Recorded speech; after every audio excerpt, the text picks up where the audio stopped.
일본의 수출 규제 조치가 논의될 세계무역기구 WTO 일반 이사회가 이틀 일정으로 스위스 제네바에서 진행되고 있습니다.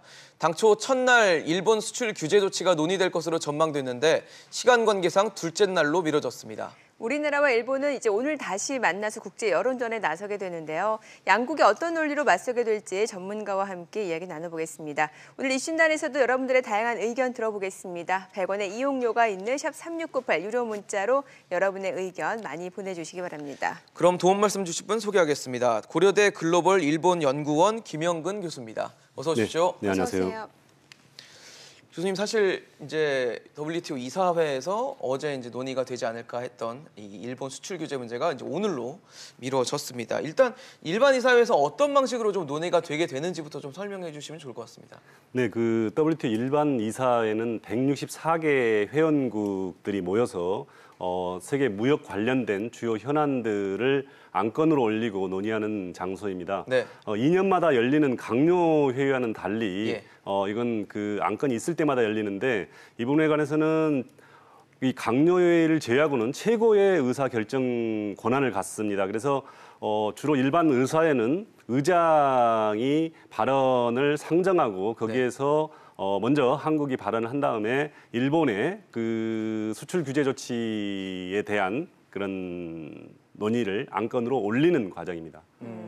저희가 사실 궁금한 건 일반 이사회가 끝나서 어떤 결정이 나오든지 간에 구속력이 있는 조치라든지 아니면 뭐 어떤 결정 이런 것들이 나오는 건지 좀 궁금하거든요. 네, 맞습니다. 공식적으로는 WTO 제소 들어가기 전에 전 단계에 해당합니다. 그러니까 한국에 대한 일본의 7사 무역 제재 조치가 WTO의 안건으로 단순하게 채택되었다라는 의미 정도입니다. 네. 뭐 그래도 어찌됐든 일본의 수출 규제 발표 이후에 지금 처음으로 이제 우리나라와 일본이 양국이 이제 공식적인 자리에서 논쟁을 하게 된다. 이것만으로도 의미가 있는 거 아닐까요? 네, 맞습니다. 예. 아마도 이번 그 7사 무역 조치의 근거로 일본이 제시한 일본의 국가 안보를 위협했다라는 명분이 굉장히 흔들 것으로 예상됩니다. 사실 한일 실무 협의에서 구체적인 위협 행위를 제시해라. 거기에서 제시하지 못했고 또한 한국이 제안한 이 대북 제재 위반 여부에 대한 국제기구 조사도 일본이 거부했기 때문입니다.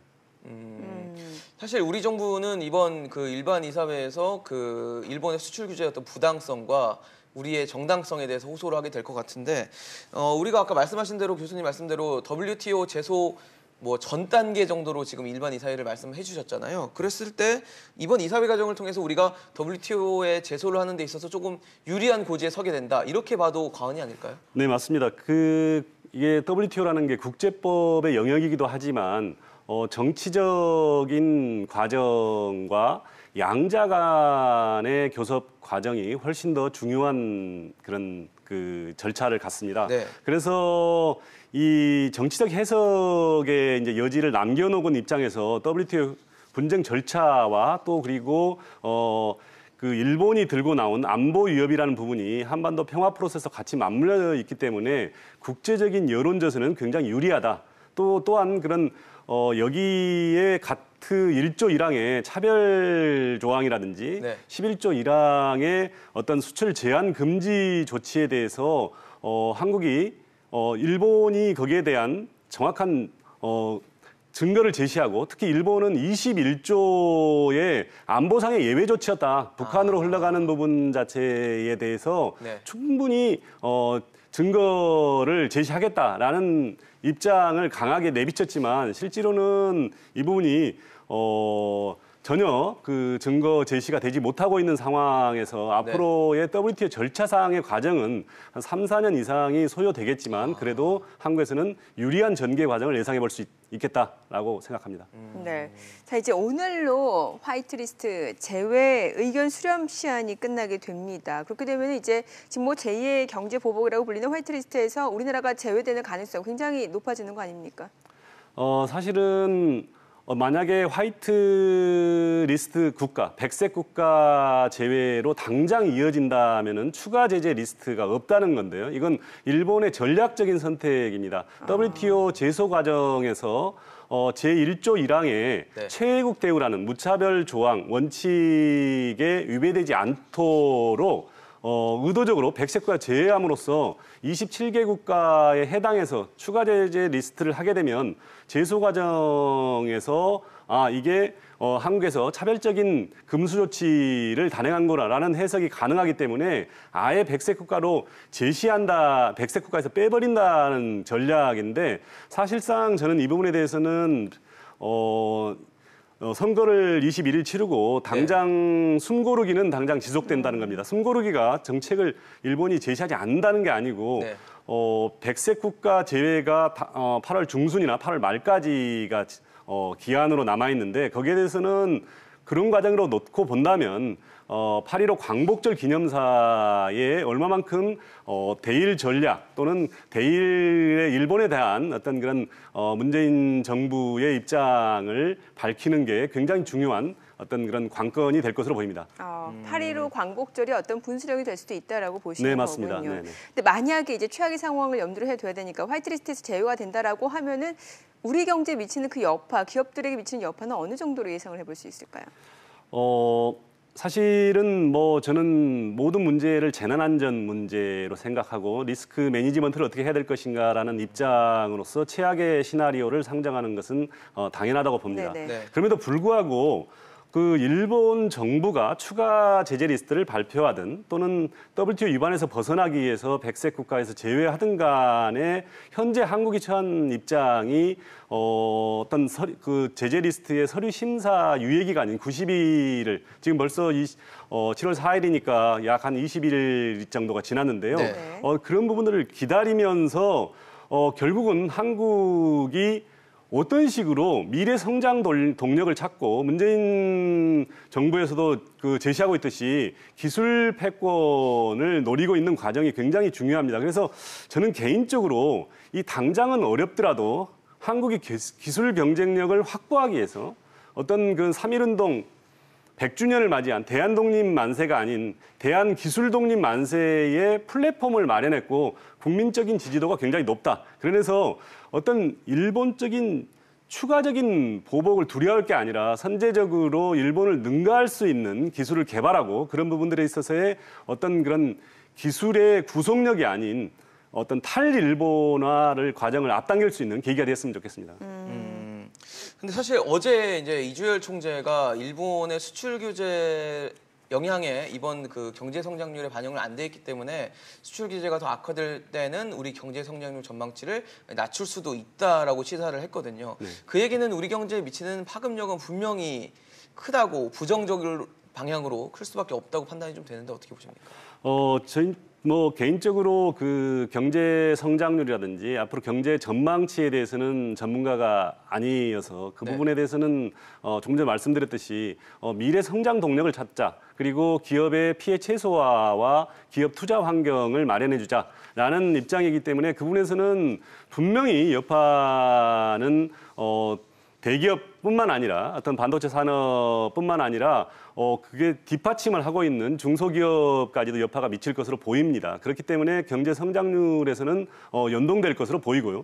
다만 저는 좀 전에 말씀드렸던 새로운 패러다임에 어떤 걸 제시할 것인가라는 부분들은 일본이 제4차 산업혁명이라는 단어 대신에 소사이어티 5.0이라는 단어를 내놓으면서 2014년부터 수소 백서를 더불어 수소 사회를 지향하고 있습니다. 한국도 올해 문재인 대통령이 한국의 중점 산업으로서 수소 경제 사회를 목표로 하신 것 자체에서는 굉장히 발전적인 방향에서 좋은 이번에 연동해서 잘 추진해 나갔으면 좋겠고요.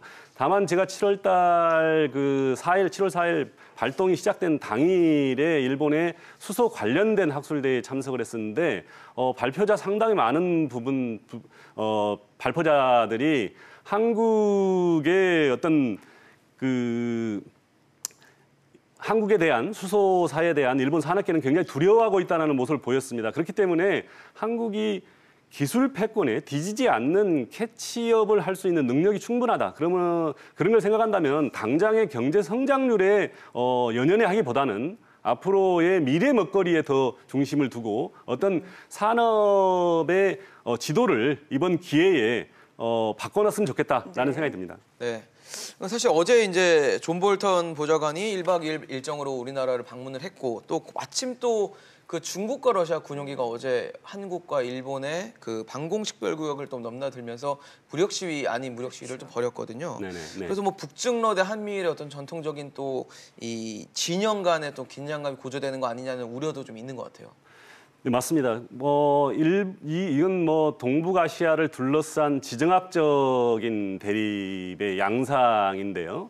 말씀하신 대로 미국은 인도태평양 전략을 추진하고 있고 한국도 어떤 그 신남방 정책을 실시하고 있고 또 중국은 실크로드 또 일본도 마찬가지로 인도태평양 전략들을 구상하고 있습니다. 그런 과정에서 이 부분이 어떤 그런 그 러시아와 일본이 미일 동맹이라든지 한미 동맹 등을 다목적으로 견제하기 위한 그런 노력의 일환으로 그 해석하는 시나리오는 빼놓을 수 없습니다. 다만 한반도 평화 프로세스 내에서 운전자론에 입각해서 설명을 드리자면 본인들도 충분히 운전할 수 있다. 그래서 어떻게 보면은 면허증을 보시하고 어떤 정치적인 시위의 행위로서 이 부분들을 굉장히 그 관심 있게 지켜봐야 되겠지만 오히려 저는 개인적으로 이 과정에서 일본은 독도는 자신들의 영토라고 억지 주장을 하는 과정에서 오히려 긴장감을 고조하는 해프닝인지 이 부분이 어떻게 보면은 지금 동북아를 둘러싼 아이러니라고 보겠습니다. 네. 사실 뭐 볼턴 보좌관이 일본에서 이제 외무상을 만나가지고 뭐 강제징용 문제도 그렇고 수출 규제 문제를 논의한 것으로 지금 알려져 있는 상황에서 이제 우리나라를 방문을 했단 말이죠. 그렇기 때문에 사실 우리 정부는 이제 한일 군사 정보 보호 협정, 이 파기 카드를 꺼내줄 것이다라는 관측이 나오고 있단 말이죠. 여기서 이제 볼턴 보좌관이 어떤 역할을 할지도 좀 주목을 받고 있는 거잖아요. 예, 이 부분에 대해서는 뭐 한일 관계는 저는 개인적으로 키워드가 안전이라고 생각합니다. 네. 이번 존 볼턴 보좌관의 방문 방안은 일본을 먼저 방문하고 그다음에 한국을 1박 2일로 방문하는 일정을 잡고 있습니다. 사실 이번 7일 참여 선거가 끝나고 나서 아베가 한국 측에 답을 가져와라라는 말을 했는데 이번 일정은 거꾸로 일본이 먼저 답을 제시하고 그다음에 한국이 그걸 들여다볼 수 있을지 여부는 모르겠습니다만은 그런 과정의 일정으로서 어느 정도는 한국 입장으로서는 한일 군사정보보호협정에 대한 지소미아의 입장을 신중하게 선택할 수 있는 위치상의 우선순위를 차지했다라고 보겠습니다. 네. 다만 이 부분 자체에서는 저는 개인적으로 이 동북아 평화 프로세스, 특히 북핵, 북일 교섭을 추진하고 있던 일본의 소외론, 본인의 섭섭함이 결국은 드러난 과정이 이번에 어떤 한국 때리기에도 연결됐다고 보는데 그런 경우에 자칫해서 한일 군사정보보호협정의 정보를 받지 못함으로써 일본은 군대 보유하고 어떤 전쟁을 금지하고 있는 평화헌법 구조가 핵심인데 이번에 실패를 했습니다마는 그 부분을 이게 정보를 얻기가 어려워졌으니 오히려 이 드라이브를 걸어서 개헌을 좀 추진해보자라는 빌미로 연결되지 않도록 이 부분에서는 단순한 한일 간의 어떤 안보 협약이 아니라 어떤 글로벌 안보의 프로세스하고 연관된 부분이라는 것을 잘 고려해야 된다고 생각합니다. 네, 알겠습니다. 오늘 사실 WTO 일반 이사회와 또 그 화이트리스트 제외 의견 수렴 시한이 걸려 있는 날인 만큼 상황을 좀 지켜보고 저희도 또 일본 소식 전해드리도록 하겠습니다. 지금까지 김영근 고려대 글로벌 일본연구원 교수였습니다. 네, 고맙습니다. 감사합니다. 잘 들었습니다.